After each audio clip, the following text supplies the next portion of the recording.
According to some measures, mainland China is now the largest economy in the world. But despite this fact, there's many countries that do not recognize it and instead recognize Taiwan as the so-called one and only true China.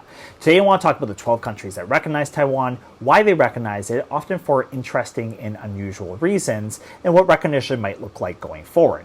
But first off, how did we end up in a scenario where there's these two competing Chinas? China had a civil war, and when the civil war came to an end, the communists controlled the mainland and the nationalists controlled Taiwan and surrounding islands. Up to the 1970s, many countries, mostly from the West, continued to recognize Taiwan as the only true China, but after that they started to switch the recognition to mainland China. The main reason for this was because, of course, mainland China was growing in global importance. And we've now come to the point where there's only a few countries that still recognize Taiwan, but these ones are pretty hardy holdouts, and I want to go through the reasons why they continue to recognize Taiwan despite the growing importance of the mainland globally. First off, we have Belize. Belize is a tiny country in Central America with less than 500,000 people. It recognizes Taiwan because Taiwan is the largest holder of Belize's debt, owning roughly 10% of it. But mainland China is also growing in importance, becoming the second largest exporter of goods to Belize, so recognition might one day change. Next up is Eswatini. Eswatini is the only country in Africa that recognizes Taiwan. It's also the sixth least populated, with just 1.2 million people living there. It recognizes Taiwan because it's received roughly $2 billion over the last 25 years in aid from Taiwan. This is a huge sum of money for a country that's both small and one of the poorest in the world. This aid, though, has been often very controversial. Taiwan takes great pride in being an electoral democracy, but Eswatini is actually a kingdom. And after these mass protests for democracy in that country, Taiwan actually increased the delivery of aid to Eswatini. Next up is Guatemala. Guatemala is actually the most populated country in these 12 that recognizes Taiwan. Even then, it just has 18 million people. It receives lots of aid from Taiwan, but its recognition could one day change because China has now become the second largest exporter of goods to Guatemala. In addition, the current government is actually facing pressure from both the left wing and the right wing to switch its recognition. The left wing wants the mainland recognized because of this anti-imperialist and anti-Western politics, and the right wing just sees the fact that mainland China is the largest economy in the world and it wants to do business there. Next up is Haiti. Haiti is a very poor country, and apparently Taiwan is one of the few countries in the world that continues to send military equipment to the Haitian military and police force.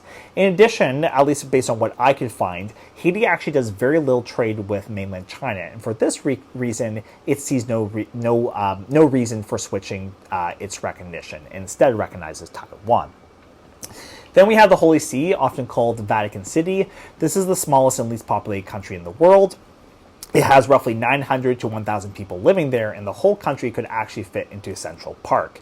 But this is where the Catholic Church's headquarters is, and it has a very unique reason for not recognizing mainland China and instead recognizing Taiwan. Globally, it is the Catholic Church that appoints bishops, but in China, the government has intervened and instead taken on the role of appointing bishops itself. This has angered the Catholic Church, and kind of as an act of protest, they refuse to recognize mainland China as the real China and instead recognize Taiwan. The Marshall Islands. This is a very tiny island, tiny country in Oceania. It receives aid from Taiwan, and it's also had these very high-level diplomatic relations. Apparently, the president of Taiwan actually went to visit the country last year, and for that reason, it continues to recognize Taiwan. Palau. Palau is actually one of these very unique cases in this list. It recognizes Taiwan for economic reasons, but doesn't have to do with aid. Palau is one of the few countries that actually has Taiwan as one of its top trading partners. I believe actually Taiwan was one of the top for a really long time, but until recently actually, China has now actually taken on a larger role in terms of trade. We might one day see Palau as well switching its recognition. Paraguay. This is a very fun case. Paraguay and Taiwan are actually antipodes of each other. That means they're literally on exact opposite sides of the earth. If you were to drill a well or hole all the way through Taiwan, you'd come up on the other side in Paraguay. And Paraguay is also kind of weird because Paraguay actually does a lot of trade with mainland China. And in fact, in the 2003 Paraguayan election, the opposition promised that if it won, it would switch its recognition to mainland China. But that didn't happen, and to this day, Paraguay recognizes Taiwan. Why does it do so? Well, one theory is that actually it does so in order to get more prestige and more influence on the global stage.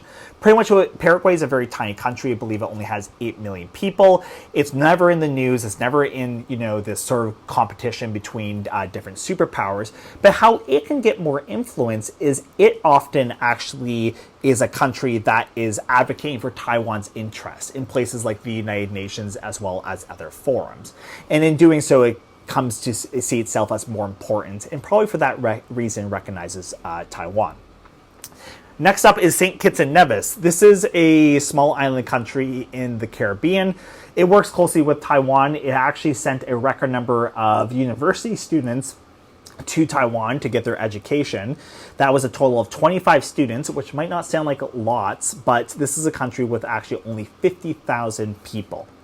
Next up is St. Lucia. St. Lucia is the only country in this list that has actually switched its recognition back and forth. Up to 1997, it recognized Taiwan, stopped recognizing, it recognized the mainland, but 10 years later, in 2007, it went back to recognizing Taiwan. St. Vincent and the Grenadines.